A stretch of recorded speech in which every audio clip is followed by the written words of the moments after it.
নেশা মুক্তি ভারত প্রকল্প মোদিজি শুরু করে দিয়েছেন। শুধু নেশা, আমি ড্রাগ বা মদ্যপান, তো আপনারা জানেন কি ভাই, আগের সরকার সব থেকে বেশি রেভিনিউ আদায় করেছে মাদকদ্রব্য থেকে। এত গোলমাল করেছে আগের সরকারটা, কি বলবো তোমায়। আমি আসলে খুব কষ্টে আছি। আমি ডিফেমেশন কেসও করব ওর এগেনস্টে। আমি একটা সময় চেয়ে নিয়েছি, ডিফেমেশন কেস করব, নিশ্চয়ই করতে হবে। কারণ তারা তো রাজনীতিবিদ নয়, তারা যে ধরনের কথা বলে। Cup of chai with Orunima. A cup of chai with Orunima. A cup of chai with Orunima. A cup of chai with Orunima. A cup of chai with Orunima. নমস্কার, আমি Arunima. Welcome back to our show A cup of চা with Arunima. আজকে চা খেতে খেতে মানে আমার কথা আটকে আসছে, যাকে আমি পেয়েছি আমার পডকাস্টে কাপ অফ চা। আমার মনে হয় এই 4 বছরে ইটস আ ব্লেসড এপিসোড, যেখানে একজন এম্পাওয়ার্ড ওমেন, আমাদের সকলের ইন্সপিরেশন, যিনি দেখিয়েছেন যে রাস্তা কিভাবে মহিলারা লড়াই করে জিতে যেতে পারে, এবং আমরা যারা সিনেমাওয়ালা তাদের সকলের ইন্সপিরেশন। ওয়ান অ্যান্ড অনলি আমাদের সকলের প্রিয় respected and honourable MLA of Tollygunge, Shrimati Papiya Adhikari, আমাদের সকলের ভালোবাসার পাপিয়া দি। নমস্কার। থ্যাংক ইউ দিদি। Thank you so Arunima, much. কেমন আছো? How is life? গুড দিদি। I am so blessed today. মানে আজকে আমি পডকাস্ট করবো কি, আমি মানে একজন কি বলবো, আমাদের সকলের ইন্সপিরেশন। তোমার কাছে গল্প শোনার কিছু নেই, পডকাস্টের সাকসেস স্টোরি আজকে ভারতবর্ষ জুড়ে জানে, বাংলা তো জানেই। সুতরাং এখানে শুধু একটু আমার পডকাস্টের ছোঁয়াতে আজকে দিদিকে পাওয়া, সেই নিয়ে কথোপকথন, আর কিচ্ছু না। লিটারেলি তুমি যে সবসময় স্মাইলি ফেস, সবসময় প্রথমে জিজ্ঞেস করি, এত লড়াই করে জিতে যাওয়া, এই যে ওষুধদেরকে ধ্বংস করে আজকে যে আমাদের সকলের ইন্সপিরেশন তুমি বসে আছো, এই সবসময় স্মাইল, সবসময় আমরা সত্যি কথা মানুষ বলছে যে সবাই তোমাকে পাশে পাচ্ছে। আজকে সবার বিপদের দিনে যে যার যা প্রবলেম তোমাকে পাচ্ছে পাশে, আর এবং স্মাইলি ফেস নিয়ে তুমি আমার অনুষ্ঠানে হাজির। মানে আমরা সকলে চলে এসেছি দিদির কাছে। বন্ধুরা তোমরা দেখো, আমি আজকে 250 এপিসোড পার করতে পেরেছি। দারুণ দারুণ, 250 দারুণ, so nice, thank you, great going. Thank you. মানে এটা সত্যি কথা, আমার মনে হয় তোমার এপিসোড দিয়ে আমার 250 এখানে ইয়ে করবো, সেলিব্রেট করবো, এবং সেটা সেলিব্রেট করবো আগামী দিনে। Great great great great. তো বন্ধুরা বুঝতেই পারছো সাকসেসফুলের সাকসেস স্টোরি যে কি হয়, শি ইজ অ্যান এক্সাম্পল। আমাদের সামনে বসে আছে আমাদের পাপিয়াদি। পাপিয়াদি, অনেকটা সময় তোমার কাছ থেকে নিতে পারবো না, যতটুকু তোমায় সময় দিয়েছো। অভিনয় একসময় চুটিয়ে, মানে পাপিয়া অধিকারী সেই সময় লিডিং অ্যাক্ট্রেস। হ্যাঁ, বিবি পায়রাটাতে আমি পরে আসছি। অভিনয় না রাজনীতি, আজকে একটু লিখে আসতেই হয়েছে বন্ধুরা, কারণ যার পাশে বসে আছি একটু প্রশ্ন ঠিকঠাক করে না এলে মুশকিল আছে। অভিনয় না রাজনীতি, কোনটা তোমার বেশি প্রিয়? মানে ওটাও তুমি দাপিয়ে করেছো, এটাও তুমি দাপিয়ে করছো, মানে কোথাও খামতি নেই, বলে না there is a no shortcut to any success. অভিনয়ে আমাকে মানুষ ভালোবেসেছে, অনেক ছোটবেলা থেকে অনেক অনেক কাজ করেছে। মানুষ ভালোবেসেছে বলেই কিন্তু আমি কাজটা করতে পেরেছি। আমার প্রথম ছবি সোনার সংসার হ্যাড বিন আ স্টুপেন্ডাস হিট, মানে অনেক পয়সা পেয়েছিলেন আমার প্রযোজক, এবং it ran to packed houses for 4 months together, একসাথে। Oh my god, that is why I am here. মানে প্রথম ছবি হিট করে গেলেই না ব্যাস। তো তার আগেও কিন্তু আমি প্রচুর থিয়েটার করেছিলাম। তো আর তারপরে আমি অনেক ছোটবেলা থেকে, মানে আমি ফিল ইন দ্য গ্যাপ, সবসময় ফিল ইন দ্য গ্যাপ। এই নেই তো এই তুই করে দে, নেই তো তুই করে দে। মানে এই ছবিটাতেও মহারায় চৌধুরীর অ্যাবসেন্সে আমি করেছিলাম। ও মাই গড, মানে প্রথম ছবি সোনার সংসার, সেখান থেকেই টলিগঞ্জে সোনার মেয়ে হয়ে ওঠে। তারপর এখন সোনার টালিগঞ্জ করবার জন্য ব্রতী হয়েছে। মানে ফিল্ম ইন্ডাস্ট্রি সোনার কন্যাও আজকে বলা চলে, রাইট? না, all thanks goes to my leaders, যারা এইরকম একটা সিট আমাকে দিয়েছেন, আমাকে শুধু একটাই কথা বলেছিলেন, is it okay with you? I said absolutely okay. কারণ আমি জানতাম টলিগঞ্জটা আমি জিতে যাব। কারণ টলিগঞ্জের এত মানুষের এত ক্ষোভ, এত বিতৃষ্ণা, এত কথা, সেই জন্যে আমি জানতাম আমি জিতে যাব। কিন্তু টালিগঞ্জে এত বছর ধরে রয়েছি, আমি জানতাম না টালিগঞ্জ এত ভয়ঙ্কর অন্ধকারে রয়েছে। ওপর থেকে বোঝা হ্যাঁ, এত ভেতরে তো ঢুকিনি। মানে 111, 112, 113, 114, মানে ভেতরে ভেতরে রাস্তা, মানে ওয়ার্ড বলছি একদম। হ্যাঁ, আমি ভেতরে ভেতরে আসলে আমাকে যেতে হয়নি। মানে আমার যে ধরনের কাজকর্ম করি বা আমার বন্ধু বান্ধব, তোমার সিনেমা, তোমার স্টেজ শো, তোমার বুক রিলিজ, বইমেলাতে তোমার ছবি পাবলিশড হচ্ছে। হ্যাঁ, ওটা ওই টালিগঞ্জ, মানে আমি ওখানেই থাকি। মানে সবাইকে আমি আপনাদের না, মানে তোমার এই পডকাস্টে বলছি, আপনারা যে যেখানে থাকবেন ভাই একটু ঘুরে দেখবেন কোন জায়গায় আছেন। তাহলে না, এখন তো অনেক ফেসবুক, অনেক কিছু ওয়াল টল রয়েছে, আপনারা লিখবেন, অনেক নিজেদের বলে লিখবেন যে আমার এই জায়গাটা ঠিক না। তো এখানকার মানুষরা না, মানে কি বলবো, জল হলে তাদের খাট টাট সব, খাটের তলা অবধি জল, ছোট্ট ছোট্ট ঘরে থাকে এবং সেখানেই তাদের সংসার, পুরো সংসারটা খাটের উপর, তার নিচে সাপের বাসা, আমার নিজের চোখে দেখা। মানে I hadn't seen poverty to this level ever. মানে I had been to, মানে আমি যাত্রা করেছি তো কত বছর, শো করেছি, তার আগে থিয়েটার করেছি, ওয়ান ওয়াল থিয়েটার করেছি, ছোটবেলা থেকে করছি, 25-30 হাজার শো তো হয়েই গেছে। কি আমার সত্যি আমার কোনো আইডিয়া নেই আমার কত হাজার শো হয়েছে।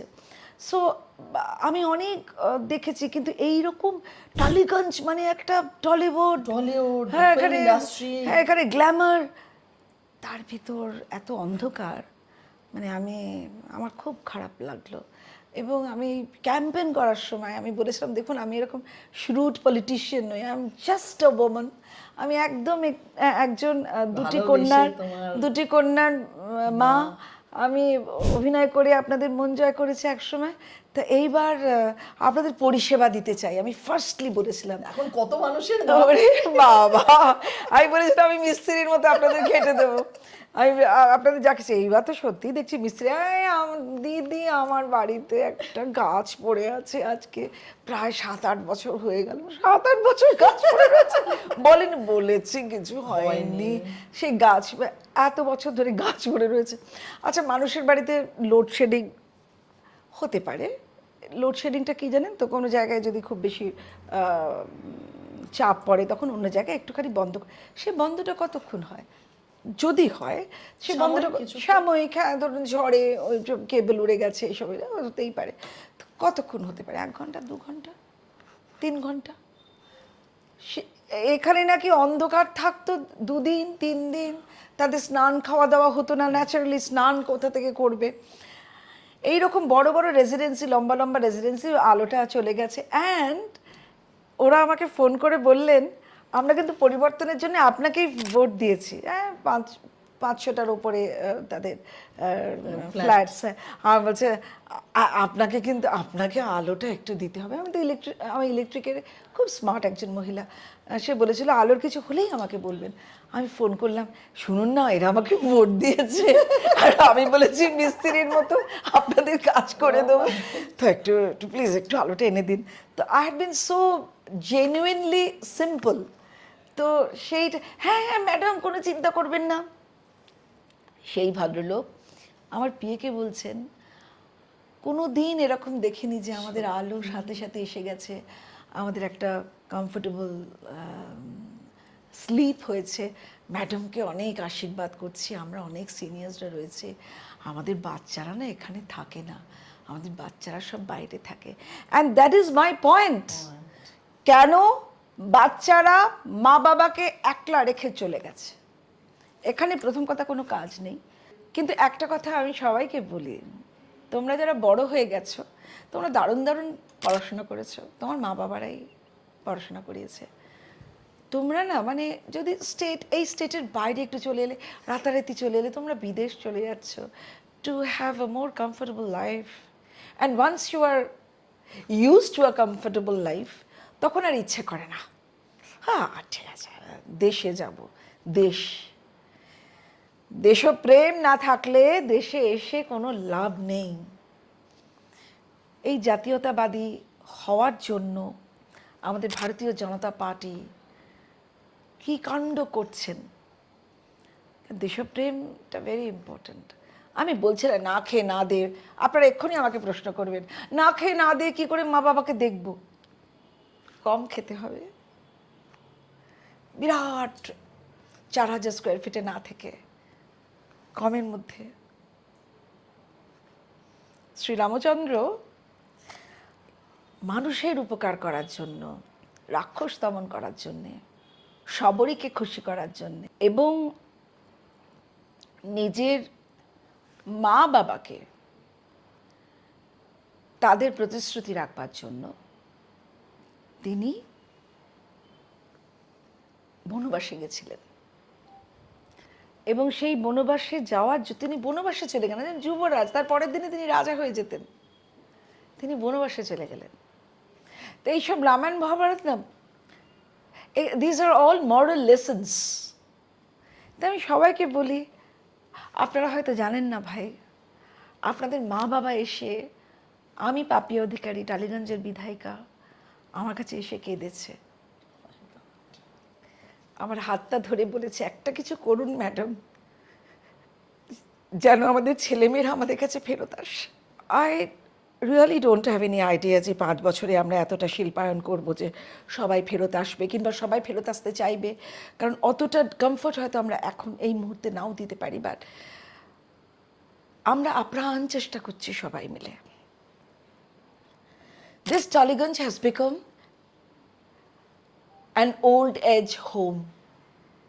বয়স্ক লোকেদের সাথে আমাদের ডিল করতে হচ্ছে এবং বাচ্চারা যাদের পয়সা নেই সেরকম, they don't have any idea. মানে আমরা স্কুলে যাব, স্কুলে তো টিচার নেই, স্কুলে তো ঘর নেই, আমাদের একটাই জামা, আবার যদি না শুকোয় তাই জন্যে আমি কাচতেও পাচ্ছি না। এবার বাচ্চারা খেলাধুলা করে, সেই জামা কাপড়গুলো মলিন হয়ে যায়। এত গোলমাল করেছে আগে সরকারটা, কি বলবো তোমায়, যে বলার নয়। মানে আমি আসলে খুব কষ্টে আছি এবং আমি ভাবছি যে কত তাড়াতাড়ি to get rid of all this nuisance. এগুলো একটা সিভিলাইজড জায়গায় এরকম হতে পারে না। স্কুল ঘরগুলো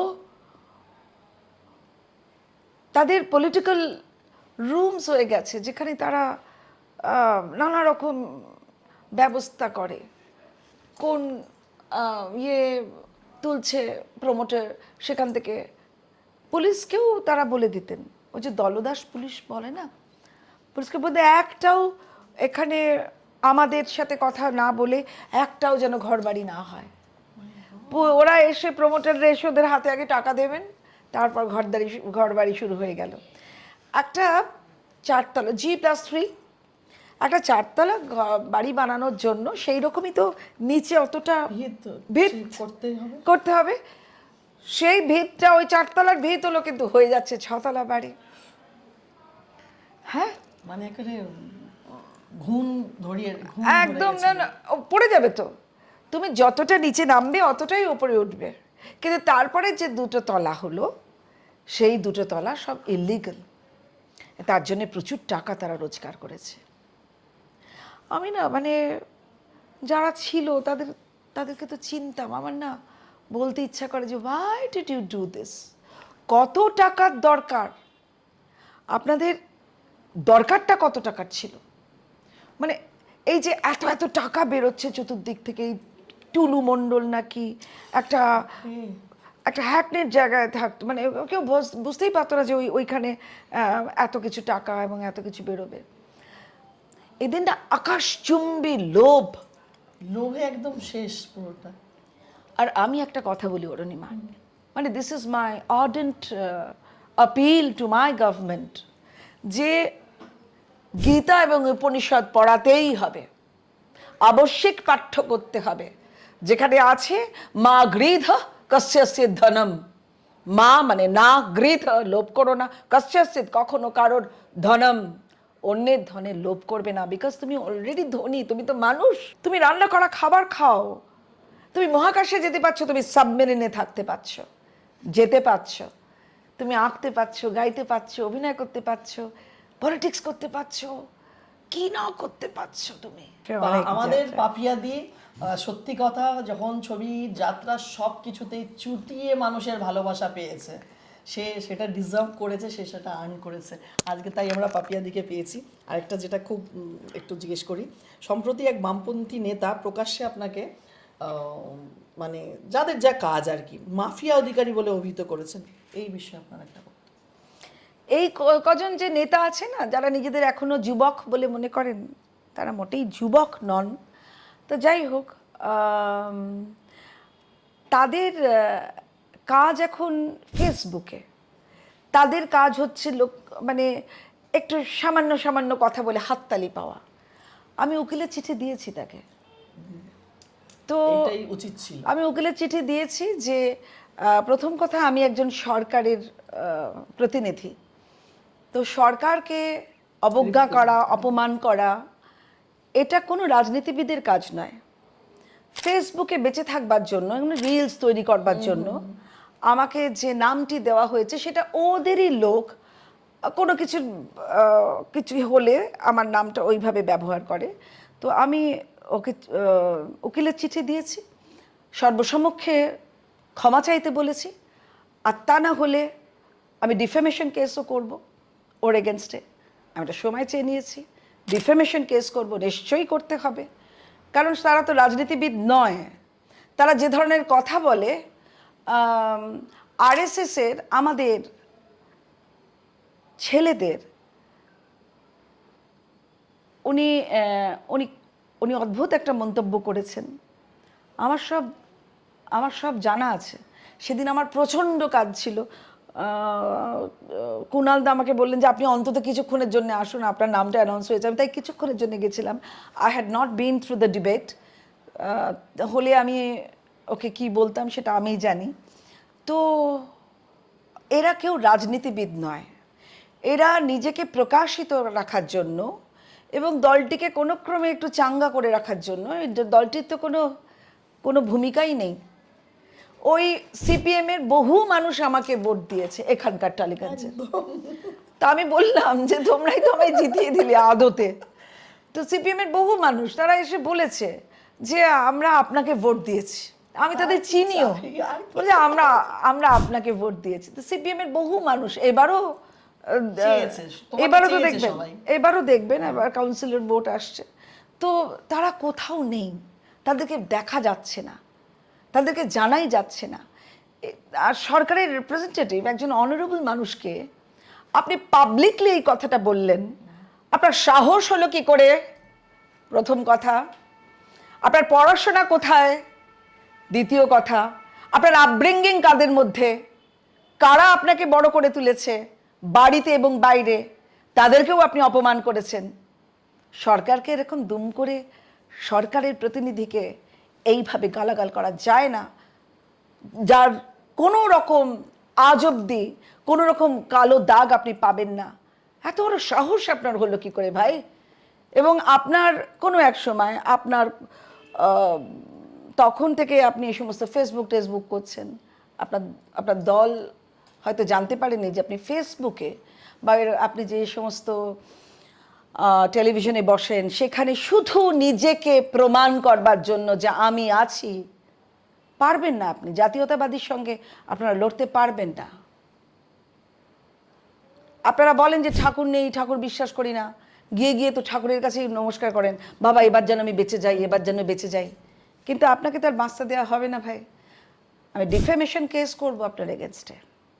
এবং আপনি আরও বলেছেন যে আমি নাকি যে বিধায়ককে আমি হারিয়েছি তার ওখানে বসে ও তারই লোকজনদের আমি ডান হাতে বাঁ হাত করেছি।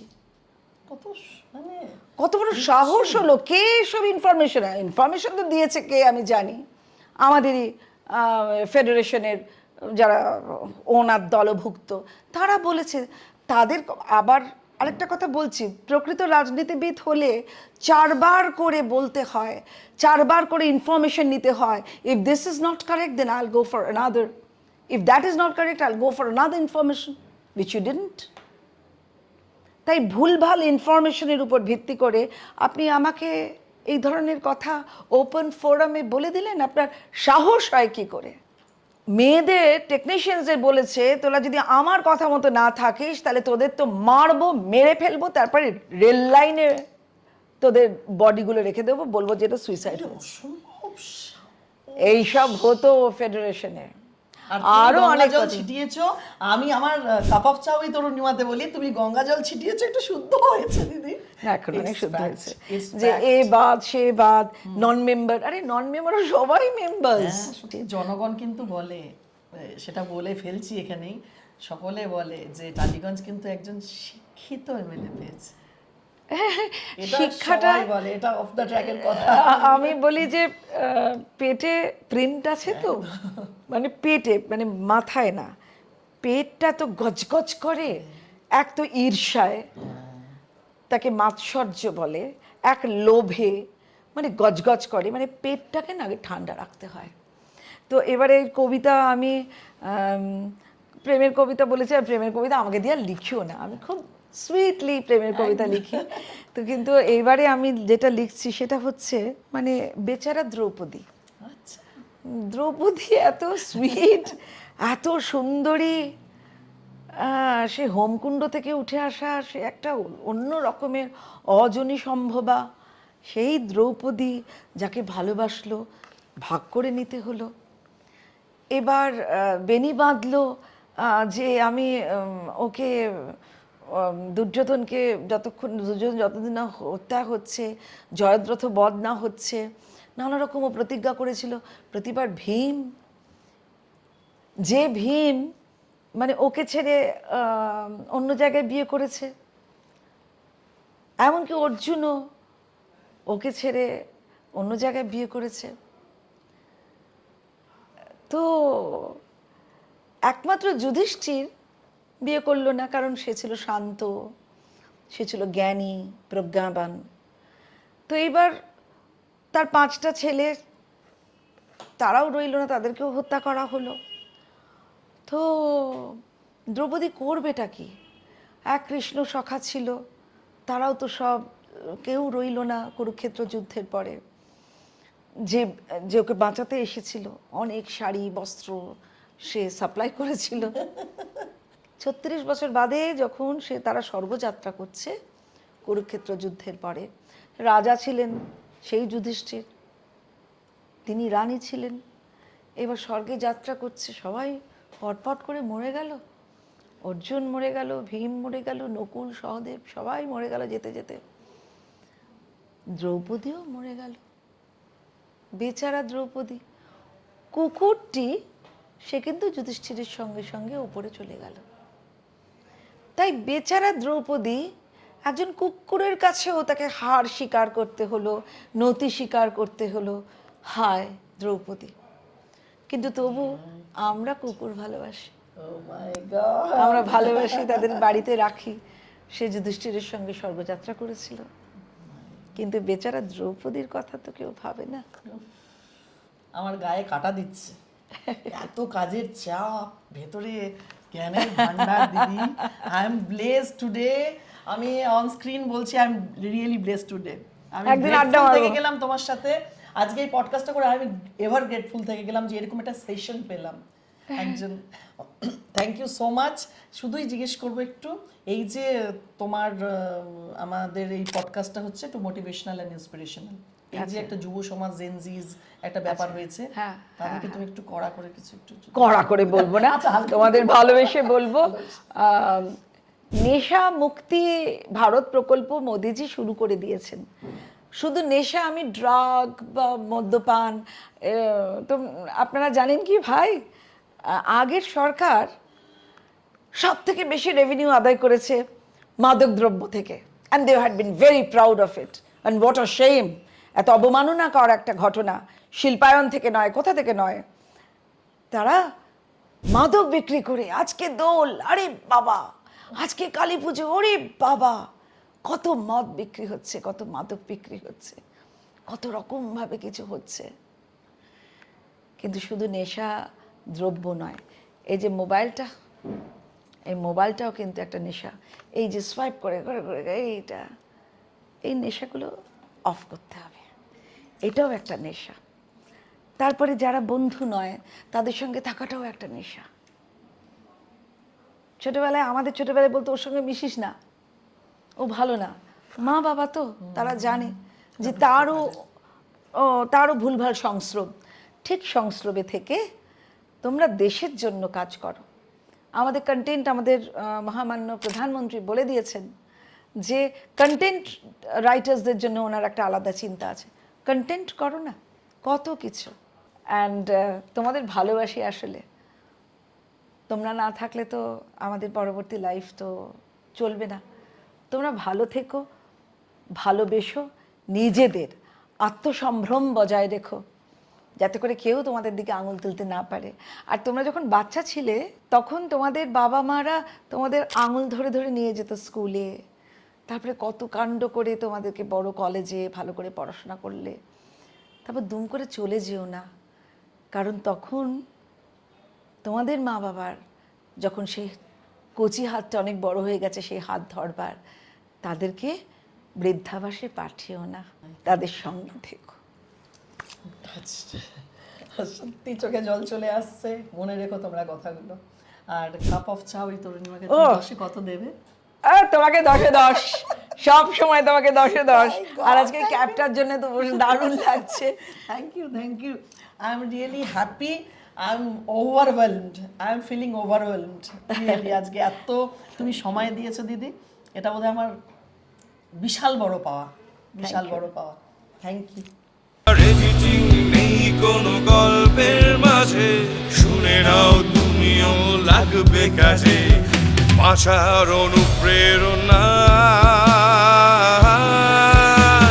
কাপ অফ চা উইথ অরুণিমা, কাপ অফ চা উইথ অরুণিমা, কাপ অফ চা উইথ অরুণিমা, কাপ অফ চা with Arunima, a cup of cha with Orunima.